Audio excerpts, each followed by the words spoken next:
Dear friends, dear colleagues, it's my honor to participate in this timely international conference on the critical issue of social media. First of all, I want to thank to my best friend, His Excellency Mr. Ali bin Samih Al Mari, President of the National Human Rights Committee of Qatar, for organizing such important international conference and inviting us to Doha. As a human rights defender, in my today's video message, I want to state that civic space has moved online. As we all know, people everywhere are accessing information online. They mobilize and organize online. They protest online.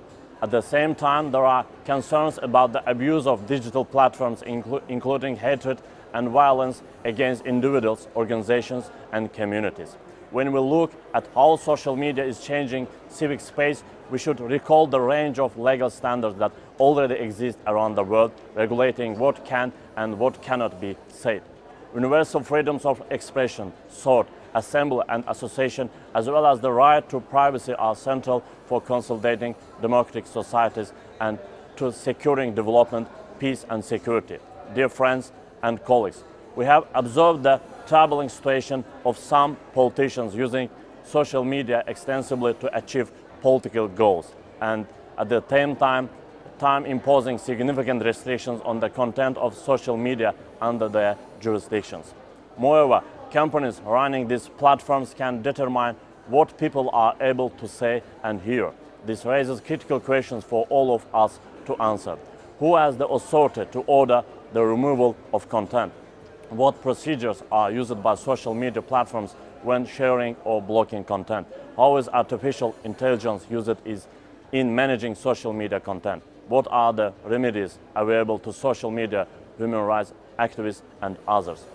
Human rights law requires that any interventions should be well designed to avoid overreach and be precise and clear to enable users to understand what is happening with the data they share and to enable them to challenge any decisions they consider unfair. Another serious problem is the spread of fake news in social media and the deception of the general public. We often see disinformation in social media about conflict zones. My country, Azerbaijan, also suffers from this problem. For more than 30 years, Azerbaijan has lost 20% of its territory, lost Nagorno-Karabakh and 7 surrounding areas, and today we are in war situation with Armenia. Unfortunately, I have to note that the Armenian side is spreading false and fake information about this conflict to the international community, mainly through the social networks. In this regard, social platforms are also responsible, because today thousands of misleading information about the Nagorno-Karabakh conflict can be found on Wikipedia, Facebook, YouTube and other social media platforms.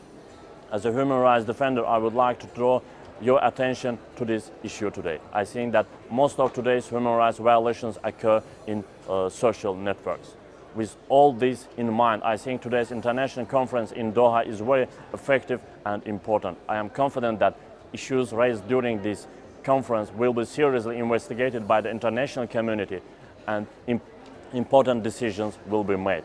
Once again, I want to thank to my best friend, His Excellency Mr. Ali bin Samih Al Mari, President of the National Human Rights Committee of Qatar, for organizing such important international conference and inviting us to Doha.